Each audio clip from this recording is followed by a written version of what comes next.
देखते हैं आज की वीडियो में एक खौफनाक और नाकाबिले यकीन कहानी। आज गजब की बारिश हो रही थी और काफी देर से हो रही थी। बरसती बारिश की वजह से रास्तों का भी बुरा हाल था, क्योंकि महकमे मौसमियात के मुताबिक बारिश बरसने का इरादा सारी रात का था। बारिश मजीद तेज से तेज तर होती जा रही थी। बिजली भी खूब चमक रही थी और बादलों का गरजना तो वैसे भी बारिश के साथ रहा है। काले रंग की एक बड़ी कार उस बरसती बारिश की रात में काफी देर से नॉर्मल स्पीड से सड़क पर जा रही थी। कार की ड्राइविंग सीट पर मशहूर बिजनेसमैन कामरान मिर्जा बैठे थे। वो कपड़े के बहुत बड़ी मिल के मालिक थे। साथ वाली सीट पर उनका 25 साला बेटा फराज बैठा हुआ था, जबकि पिछली सीट पर उनकी बीवी जीनत बेगम और साथ ही उनकी 20 साला बेटी मारिया बैठी हुई थी। मारिया कानों में हैंड्स फ्री लगाए गानों से लुत्फ अंदोज हो रही थी। कामरान साहब सिगरेट सुलगाए गहरे गहरे कश ले रहे थे। जीनत बेगम गाड़ी की सीट से सर टिकाए खराटे ले रही थी। अचानक वो हड़बड़ा कर उठ बैठी। उनके उठने की वजह कामरान साहब की सिगरेट से निकलने वाला धुआं था। उन्होंने गुस्से से कामरान साहब को घूरा और फिर अपनी साइड का शीशा खोल दिया। बरसती बारिश के साथ सर पटकती हवाओं ने बारिश के कतरों को गाड़ी की खिड़की की जानिब धकेला और उन कतरों की जद में जीनत बेगम और मोबाइल फोन पर गाने सुनती मारिया आ गई। मम्मा, अगर आपका बारिश में नहाने को दिल कर रहा है तो पापा गाड़ी एक तरफ रोक देते हैं, फिर आप अच्छी तरह नहा लें। कम से कम हमें तो तंग ना करें ना। खामोश, मेरा बारिश में नहाने को दिल नहीं कर रहा। मारिया ने माँ की बात सुनकर मुंह बनाते हुए दोबारा कानों में हैंड्स फ्री लगा ली।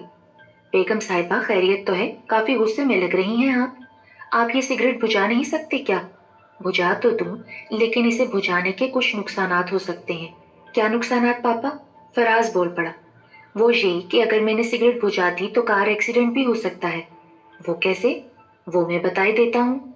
गाड़ी के शीशे तो पहले से बंद हैं, एसी ऑन है, सिगरेट बुझाने से मुझे नींद आ सकती है, और अगर मुझे नींद आ गई तो स्टीयरिंग मेरे काबू में नहीं रहेगा और इस तरह गाड़ी किसी भी चीज से टकरा सकती है।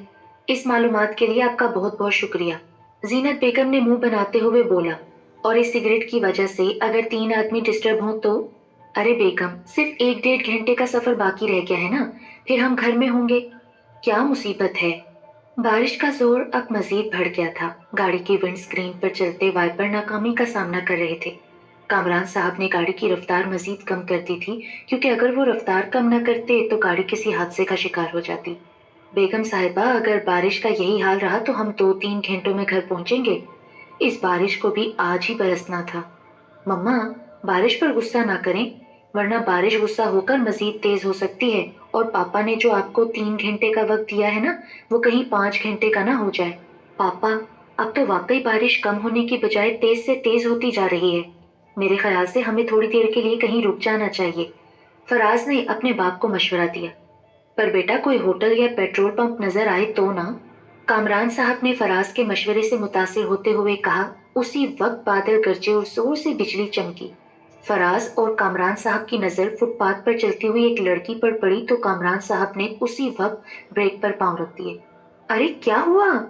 बेगम, अभी अभी मैंने पीछे फुटपाथ पर एक लड़की देखी है। और मैंने भी, फराज भी झट से बोला। तूफानी रात है, अगर हम इस तरह सफर करते रहे तो कहीं किसी हादसे का शिकार ना हो जाए। वो लड़की यहीं कहीं रहती होगी। अगर हम उसे लिफ्ट दे दें तो वो तब तक हमें अपने घर में पनाह दे सकती है, जब तक ये तूफानी बारिश थम नहीं जाती। कोई जरूरत नहीं है, वो लड़की कोई चुड़ैल या भूत भी हो सकती है ना। अरे भूत प्रीत और जिन चुड़ैलें कहानी और फिल्मों तक महदूद हैं। जो जी में आए करें, मुझे क्या। जीनत बेगम ने गुस्से से अपना फैसला सुनाया। अब बारिश में भीगती हुई वो लड़की गाड़ी के करीब आ चुकी थी।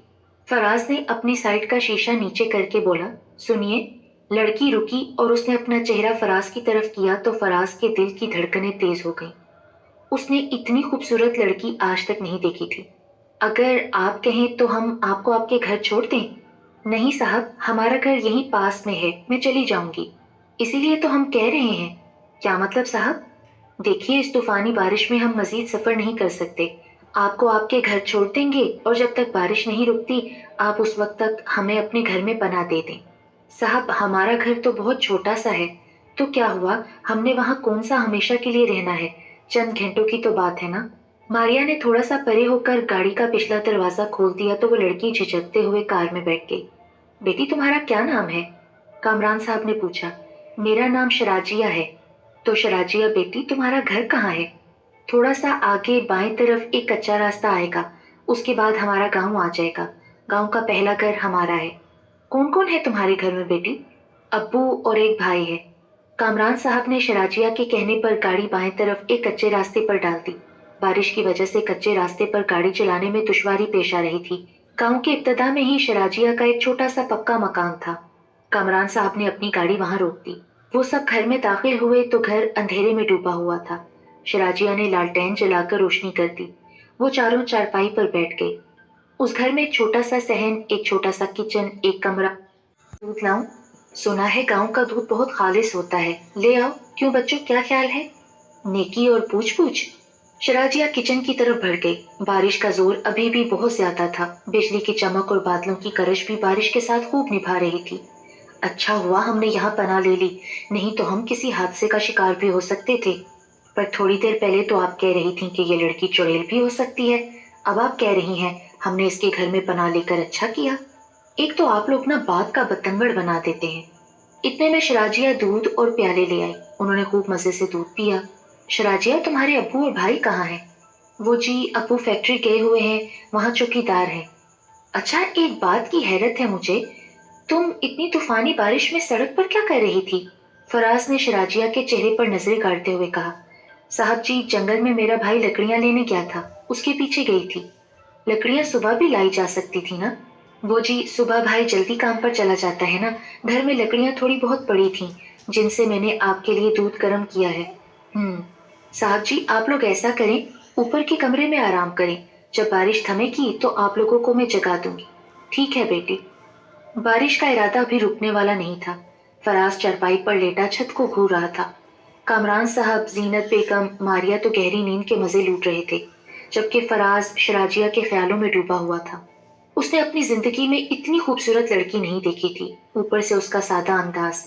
शायद इस बारिश ने मुझे शराजिया से मिलाना था। फराज ने अपने फैमिली मेंबर्स पर निगाह डाली। वो गहरी नींद में थे। वो चारपाई पर उठकर बैठा, फिर शूज पहने और एक तरफ बनी लकड़ी की सीढ़ी की तरफ बढ़ा। सीढ़ी के ऊपर दीवार पर एक छोटा सा रोशनदान था। फराज ने देखा बारिश की रफ्तार मुसलसल बढ़ रही थी। वो सीढ़ी के जरिए नीचे उतरा। वो नीचे बने अकलौते कमरे में दाखिल हुआ तो उसने देखा शराजिया चारपाई पर आंखें बंद किए सो रही थी। फराज उसकी चारपाई के पास खड़े होकर उसे देखने लगा। शराजिया भला की खूबसूरत लग रही थी। अचानक फराज के दिमाग पर शैतान हावी हो गया। वो शराजिया के चेहरे पर झुका, इससे पहले कि वो अपने होंठ शराजिया के खूबसूरत होंठों पर रखता। अचानक शराजिया ने अपनी दोनों आंखें खोल दी और फराज चीखता हुआ पीछे हटा। चीखने की वजह शराजिया की आंखें खोलना नहीं था, बल्कि आंखों की जगह दो दहकते हुए अंगारे थे। शराजिया चारपाई से उठकर खड़ी हुई। फराज का जिस्म पूरी तरह कांप रहा था। अचानक शराजिया के चेहरे के खतोखाल बदलना शुरू हो गई। अब जो लड़की फराज के सामने खड़ी थी, उसे देखकर बेइख्तियार फराज के मुंह से निकला, तुम? हाँ, मैं। लड़की की गुर्राई हुई आवाज फराज के कानों में पड़ी।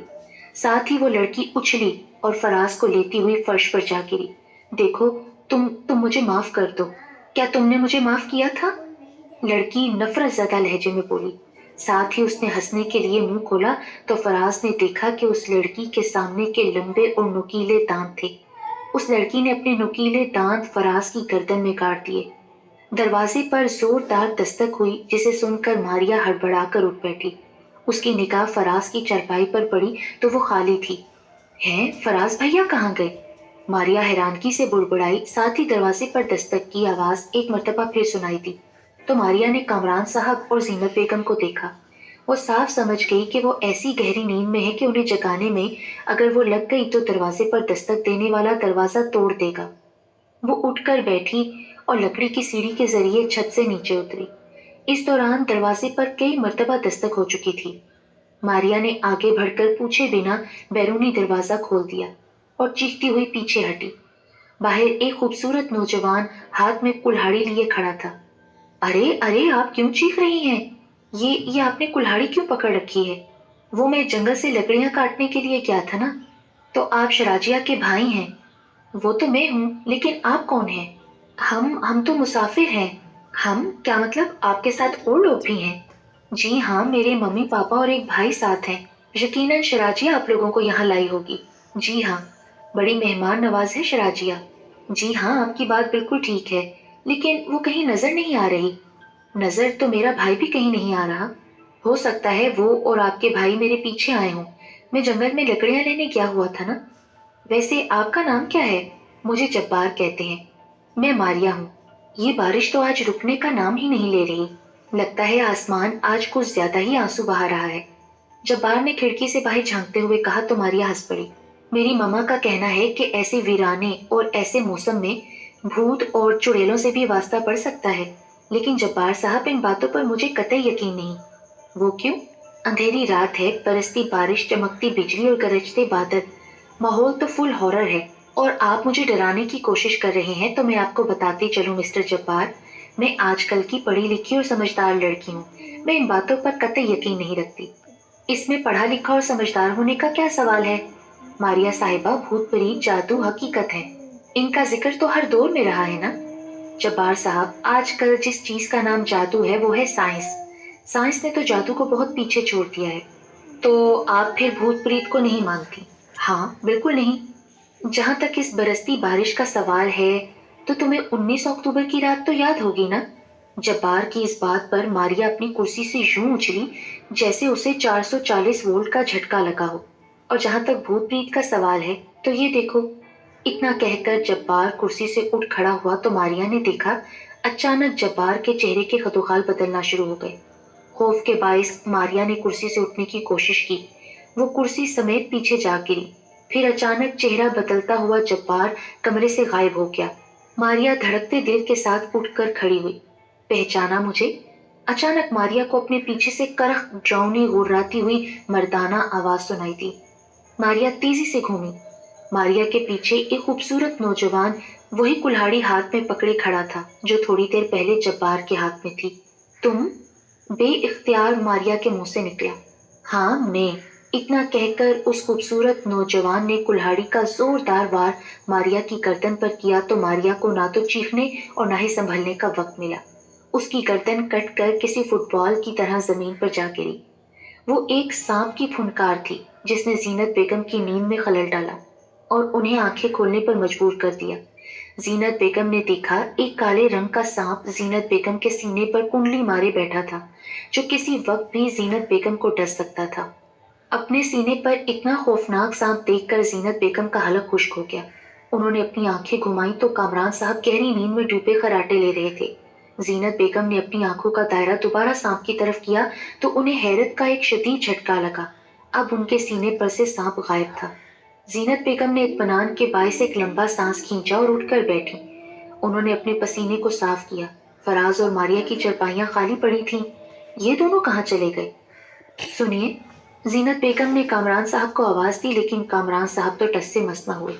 ایک تو جب یہ سوتے ہیں دنیا کی خبر سے بالکل فارغ ہو جاتے ہیں۔ فراز، ماریا، انہوں نے زور سے آواز دی لیکن کوئی جواب موصول نہ ہوا تو وہ لکڑی کی سیڑھی کی طرف بڑھی۔ پیچھے سے ایک مرتبہ پھر سانپ کی پھنکار سنائی دی۔ زینت بیگم جلدی سے گھومی لیکن پیچھے کچھ نہیں تھا۔ لکڑی کی سیڑھی کے اوپر روشن دان میں سے زینت بیگم نے باہر جھانکا۔ بارش کا زور ابھی بھی کم نہیں ہوا تھا۔ یہ بارش تو آج رکنے کا نام ہی نہیں لے رہی۔ پھر وہ سیڑھی کے ذریعے نیچے اتر آئے۔ فراز، ماریا، انہیں کوئی جواب نہیں ملا۔ یہ دونوں کمبخت کہاں چلے گئے؟ انہوں نے پورے گھر میں دیکھا لیکن انہیں فراز اور ماریا کہیں نظر نہیں آئے اور نہ ہی شراجیہ۔ اسی وقت سامنے کی دیوار کسی فلم سکرین کی طرح روشن ہو گئی۔ زینت بیگم حیرت سے اس کی طرف دیکھنے لگی۔ فلم سکرین کی طرح روشن دیوار میں ایک سین میں ایک خوبصورت کمرے میں ایک بیڈ پر ایک لڑکا اور ایک لڑکی اپنی مستی میں مست تھے۔ اسی کمرے کی کھڑکی کے پیچھے سے ایک آدمی حیرت سے دیدے پھاڑے وہ منظر دیکھ رہا تھا۔ اچانک لڑکی کی نظر کھڑکی کے پیچھے کھڑے اس آدمی پر پڑی تو وہ آدمی تیزی سے کھڑکی کے پاس سے ہٹ گیا۔ او نو، لڑکی پریشان کن لہجے میں بولی۔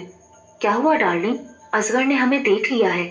تو پھر اس میں پریشانی والی کیا بات ہے؟ اسے مروا دیتے ہیں۔ نہیں، اس طرح تو کامران کا سارا شک مجھ پر جائے گا نا۔ شک؟ کیا مطلب؟ وہ لڑکا حیران ہوا۔ پچھلے کئی مہینوں سے کامران کو مجھ پر شک ہے کہ میرے کسی کے ساتھ غلط تعلقات ہیں۔ انہوں نے اس چوکیدار اصغر کے بچے کو میری جاسوسی پر لگا دیا ہے۔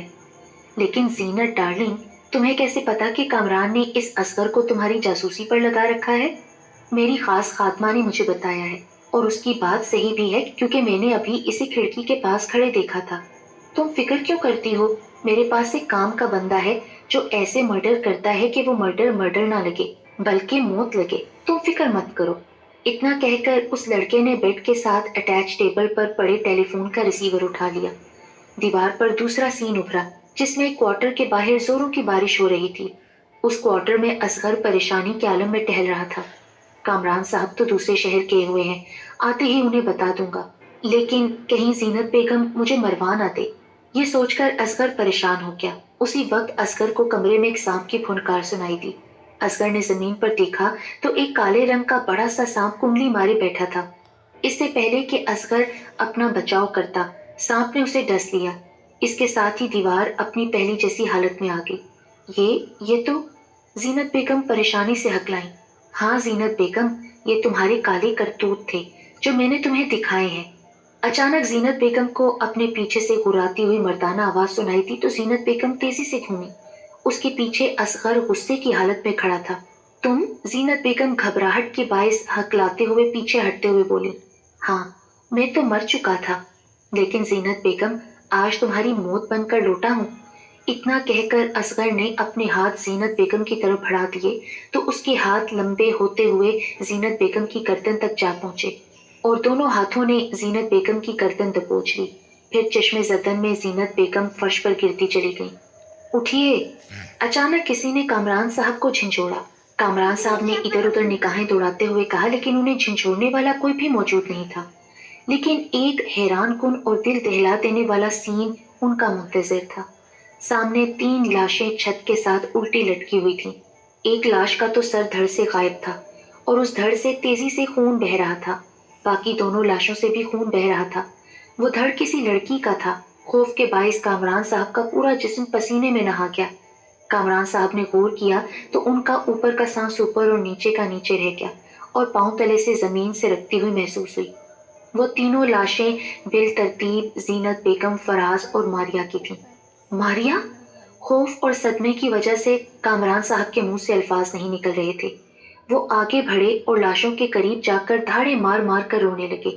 اسی وقت مخالف سمت کی دیوار کسی فلم سکرین کی طرح روشن ہو گئی اور اس دیوار پر زینت بیگم کی کالی راتوں اور کالے کرتوتوں والا سین چل رہا تھا۔ وہ سین دیکھ کر کامران صاحب نے حیرت سے اپنی بیگم کی الٹی لٹکی لاش کی طرف دیکھا۔ اب اسی دیوار پر ایک نیا سین ابھرا۔ اس سین میں ایک خوبصورت لڑکا ماریا کا راستہ روک کے کھڑا تھا۔ ماریا، میں تم سے محبت کرتا ہوں۔ وٹ؟ ماریا چلائی۔ تمہاری یہ جرت؟ ماریا آپے سے باہر ہو گئی۔ تمہاری جرت کیسے ہوئی مجھ سے یہ بیہودہ بات کہنے کی؟ وہاں کئی اسٹوڈنٹس جمع ہو چکے تھے۔ لیکن تم نے بھی تو کچھ دن پہلے یہی بیہودہ بات مجھ سے کہی تھی نا کہ میں تم سے محبت کرتی ہوں۔ وہ تو میں تم سے مذاق کر رہی تھی۔ مذاق؟ وہ لڑکا جیسے چیخا۔ کسی کے احساسات سے کھیلنا مذاق ہوتا ہے کیا؟ میں تو تمہاری طرف دیکھتا بھی نہیں تھا۔ تم بار بار مجھ سے یہی کہتی تھی کہ تم مجھ سے محبت کرتی ہو اور میں تم سے کہا کرتا تھا کہ میں ایک غریب لڑکا ہوں، تم ایک امیر ذاتی۔ جواباً تم کہا کرتی تھی تو کیا ہوا؟ عشق امیری غریبی نہیں دیکھتا، عشق تو بس ہو جاتا ہے، یہ ذات پات کو نہیں دیکھتا۔ اور جب تمہاری ضد کے آگے میں ہارا تو تم نے مجھے اپنے دوستوں کے بیچ لا کر بے عزت کر دیا کہ تم نے اپنے دوستوں سے شرط لگائی تھی کہ تم مجھے پیار کرنے پر مجبور کر دو گی۔ پیار کا دیا جلا کر بجھایا نہیں جاتا ماریا، بلکہ پیار کے دیے کو تو آندھیوں اور طوفانوں سے بچایا جاتا ہے تاکہ وہ بجھے نہ، بلکہ ہمیشہ کے لیے جلتا رہے۔ ہٹو میرے راستے سے۔ اتنا کہہ کر ماریا بیرونی گیٹ کی طرف بڑھی۔ اسی دیوار پر سین بدلا۔ اس سین میں ماریا 2 لڑکوں کے ساتھ کھڑی تھی۔ مجھے ہر حال میں اس کی موت چاہیے۔ وہ تو مر جائے گا لیکن بدلے میں مجھے کیا ملے گا؟ تم جو کہو گے عامر تمہیں وہ ملے گا۔ کچھ بھی؟ ہاں کچھ بھی۔ بس تو پھر تم کاشف کو فون کرو اور اس سے کہو کہ مجھے اپنی غلطی کا احساس ہو گیا ہے۔ میں بھی تم سے پیار کرتی ہوں اور ابھی تم سے شہر سے باہر فلاں جگہ پر ملنا چاہتی ہوں۔ لیکن اگر وہ نہ آیا تو؟ وہ تمہارے عشق میں اس وقت اندھا ہے، تمہارے ایک اشارے پر وہ جہنم میں بھی جا سکتا ہے۔ عامر نے کہا تو ماریا نے مسکراتے ہوئے موبائل پر کاشف کے نمبر ڈائل کرنے شروع کر دیے۔ اسی دیوار پر پھر سین بدلا جس میں زبردست بارش ہو رہی تھی۔ ایک خالی جگہ پر ماریا اور کاشف کھڑے تھے۔ کاشف، میں پہلے واقعی تم سے مذاق کر رہی تھی، لیکن آج تمہاری تڑپ دیکھ کر مجھے اندازہ ہو گیا ہے کہ تم واقعی مجھ سے محبت کرتے ہو۔ آؤ میری باہوں میں آ جاؤ۔ काशिफ मुस्कुराता हुआ मारिया की तरफ बढ़ने लगा तो फिजा एक जोरदार चीख से कांप उठी। अचानक आमिर ने काशिफ की पीठ में दिल की जगह खंजर घोंप दिया था। काशिफ जमीन पर पड़ा तड़पने लगा। कामरान साहब हैरत से उल्टी लटकी बगैर सर के मारिया की लाश की तरफ देखने लगे। फिर दोबारा दीवार की तरफ देखा। दीवार पर सीन बदला। एक कमरे में चारपाई पर पड़ी लाश के गिर्द कुछ औरतें बैठी आंसू बहा रही थीं। एक खूबसूरत लड़की उस लाश पर कुछ ज्यादा ही आंसू बहा रही थी। फिर उसने लाश पर से कपड़ा हटाया तो कामरान साहब ने देखा वो लाश काशिफ की थी। भैया, वो लड़की ये कहते हुए इज़ारो कतार रोने लगी। बाकी औरतें उसे संभालने लगीं। उसी दीवार पर सीन बदला। वही लड़की जो काशिफ की लाश पर आंसू बहा रही थी, फराज के साथ एक कमरे में आंसू बहा रही थी। फराज, मैं अंदर से टूट चुकी हूँ। देखो नाजिया, रोते नहीं। अगर कोई चला जाए तो उसके साथ कोई थोड़ा चला जाता है। माँ बचपन में साथ छोड़ गई, कुछ बड़ी हुई तो बाप को सांप ने डस लिया, और भाई आज मुर्दा हालत में मिला है। मुझे यूं लगता था कि तुम मुझ पर हवस भरी निगाहें डालते हो, इसीलिए मुझे तुमसे नफरत थी। लेकिन आज मुझे लगा कि तुम ही वाहिद मेरा आसरा हो। तुमने मुझसे कहा था ना कि तुम मुझसे शादी करोगे, इसीलिए मैं तुम्हारे पास आई हूँ। मैं तुमसे शादी जरूर करूंगा मेरी जान, फराज ने उसे बाहों में भरते हुए कहा। ये तुम क्या कर रहे हो? नाजिया अपने आप को छुड़ाते हुए उसे अलहदा होते हुए बोली। तुम्हारा आसरा बन रहा हूं ना नाजिया। इतना कहकर फराज ने फिर नाजिया को अपनी तरफ खींचा। में आंसू बहा रही थी। फराज, मैं अंदर से टूट चुकी हूँ। देखो नाजिया, रोते नहीं। अगर कोई चला जाए तो उसके साथ कोई थोड़ा चला जाता है। माँ बचपन में साथ छोड़ गई, कुछ बड़ी हुई तो बाप को सांप ने डस लिया, और भाई आज मुर्दा हालत में मिला है। मुझे यूं लगता था कि तुम मुझ पर हवस भरी निगाहें डालते हो, इसीलिए मुझे तुमसे नफरत थी। लेकिन आज मुझे लगा कि तुम ही वाहिद मेरा आसरा हो। तुमने मुझसे कहा था ना कि तुम मुझसे शादी करोगे, इसीलिए मैं तुम्हारे पास आई हूँ। मैं तुमसे शादी जरूर करूंगा मेरी जान, फराज ने उसे बाहों में भरते हुए कहा। ये तुम क्या कर रहे हो? नाजिया अपने आप को छुड़ाते हुए उसे अलहदा होते हुए बोली। तुम्हारा आसरा बन रहा हूं ना नाजिया। इतना कहकर फराज ने फिर नाजिया को अपनी तरफ खींचा। छोड़ो मुझे जलील इंसान, मैं तुम्हारे मामले में धोखा खा गई। नाजिया ने एक जोरदार थप्पड़ फराज के गालों पर दे मारा और अपना दुपट्टा संभालते हुए बैरूनी दरवाजे की तरफ बढ़ी। तो उसी वक्त दो हट्टे कट्टे नौजवान दरवाजा खोलकर अंदर दाखिल हुए। नाजिया ठिठक कर रुकी। नाजिया मेरी जान, आज तो मैं अपनी भूख मिटा कर ही रहूंगा। बड़ा इंतजार करवाया तुमने, और जहां तक शादी का सवाल है तो ऐसे वादे तो मैं तुम जैसी बेशुमार दो कोड़ी की लड़कियों से कर चुका हूँ, और उनके साथ भी वही करता हूँ जो आज तुम्हारे साथ होगा, फराज ने नाजिया से कहा। फिर कामरान साहब ने एक इंतहाई शर्मनाक मंजर देखा। फराज और उसके दोस्तों ने नाजिया की इज्जत के परखच्चे उड़ा दिए। कटी पटी नाजिया उस घर से बाहर निकली तो आसमान भी उसकी हालत पर आंसू बहा रहा था। फिर अचानक वो एक गाड़ी से टकराई और इज्जत के साथ साथ जिंदगी भी हार गई। इसके साथ ही वो दीवार अपनी पहले जैसी हालत में आ गई। कामरान साहब ने हैरत से फराज की लाश की तरफ देखा। देखा कामरान साहब अपनी औलाद और बेगम के कारनामे? अचानक कामरान साहब के कानों में एक मर्दाना आवाज पड़ी तो वो तेजी से घूमे। पीछे बिल तरतीब असगर, काशिफ और नाजिया खड़े थे। ये कब क्या हो गया? कामरान साहब हकलाते हुए भर्राई आवाज में बोले। कामरान साहब, आपकी बेगम जीनत बेगम बदखसलत औरत थी। आपके कहने पर मैंने उसकी जासूसी की और उसने मुझे मरवा दिया, लेकिन आपकी औलाद भी माँ जैसी निकली। उन्होंने मेरे बाद मेरे खानदान का पीछा नहीं छोड़ा। आपने देख ही लिया कि इनके साथ क्या हुआ, लेकिन आज हमारा इंतकाम पूरा हो गया। हमने अपना इंतकाम पूरा कर लिया, असगर ने खुशी से कहा। कामरान साहब गमजदा नजरों से इन लाशों की तरफ बार बार देख रहे थे। इसके अलावा अब वो कर भी क्या सकते थे? बारिश थम चुकी थी और सुबह की किरणें हर तरफ फूट रही, में आंसू बहा रही थी। फराज, मैं अंदर से टूट चुकी हूँ। देखो नाजिया, रोते नहीं। अगर कोई चला जाए तो उसके साथ कोई थोड़ा चला जाता है। माँ बचपन में साथ छोड़ गई, कुछ बड़ी हुई तो बाप को सांप ने डस लिया, और भाई आज मुर्दा हालत में मिला है। मुझे यूं लगता था कि तुम मुझ पर हवस भरी निगाहें डालते हो, इसीलिए मुझे तुमसे नफरत थी। लेकिन आज मुझे लगा कि तुम ही वाहिद मेरा आसरा हो। तुमने मुझसे कहा था ना कि तुम मुझसे शादी करोगे, इसीलिए मैं तुम्हारे पास आई हूँ। मैं तुमसे शादी जरूर करूंगा मेरी जान, फराज ने उसे बाहों में भरते हुए कहा। ये तुम क्या कर रहे हो? नाजिया अपने आप को छुड़ाते हुए उसे अलहदा होते हुए बोली। तुम्हारा आसरा बन रहा हूं ना नाजिया। اتنا کہہ کر فراز نے پھر نازیہ کو اپنی طرف کھینچا۔ چھوڑو مجھے ذلیل انسان، میں تمہارے معاملے میں دھوکا کھا گئی۔ نازیہ نے ایک زوردار تھپڑ فراز کے گالوں پر دے مارا اور اپنا دوپٹہ سنبھالتے ہوئے بیرونی دروازے کی طرف بڑھی تو اسی وقت دو ہٹے کٹے نوجوان دروازہ کھول کر اندر داخل ہوئے۔ نازیہ ٹھٹک کر رکی۔ نازیہ میری جان، آج تو میں اپنی بھوک مٹا کر ہی رہوں گا۔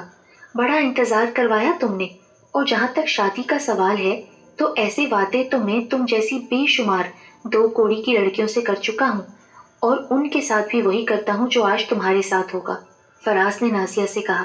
پھر کامران صاحب نے ایک انتہائی شرمناک منظر دیکھا۔ فراز اور اس کے دوستوں نے نازیہ کی عزت کے پرخچے اڑا دیے۔ کٹی پٹی نازیہ اس گھر سے باہر نکلی تو آسمان بھی اس کی حالت پر آنسو بہا رہا تھا۔ پھر اچانک وہ ایک گاڑی سے ٹکرائی اور عزت کے ساتھ ساتھ زندگی بھی ہار گئی۔ اس کے ساتھ ہی وہ دیوار اپنی پہلے جیسی حالت میں آ گئی۔ کامران صاحب نے حیرت سے فراز کی لاش کی طرف دیکھا۔ دیکھا کامران صاحب اپنی اولاد اور بیگم کے کارنامے؟ اچانک کامران صاحب کے کانوں میں ایک مردانہ آواز پڑی تو وہ تیزی سے گھومے۔ پیچھے بالترتیب اصغر، کاشف اور نازیہ کھڑے تھے۔ یہ کیا ہو گیا؟ کامران صاحب ہکلاتے ہوئے بھرائی آواز میں بولے۔ کامران صاحب، آپ کی بیگم زینت بیگم بدخصلت عورت تھیں۔ آپ کے کہنے پر میں نے اس کی جاسوسی کی اور اس نے مجھے مروا دیا، لیکن آپ کی اولاد بھی ماں جیسی نکلی۔ انہوں نے میرے بعد میرے خاندان کا پیچھا نہیں چھوڑا۔ آپ نے دیکھ ہی لیا کہ ان کے ساتھ کیا ہوا، لیکن آج ہمارا انتقام پورا ہو گیا۔ ہم نے اپنا انتقام پورا کر لیا، اصغر نے خوشی سے کہا۔ کامران صاحب غمزدہ نظروں سے ان لاشوں کی طرف بار بار دیکھ رہے تھے۔ اس کے علاوہ اب وہ کر بھی کیا سکتے تھے؟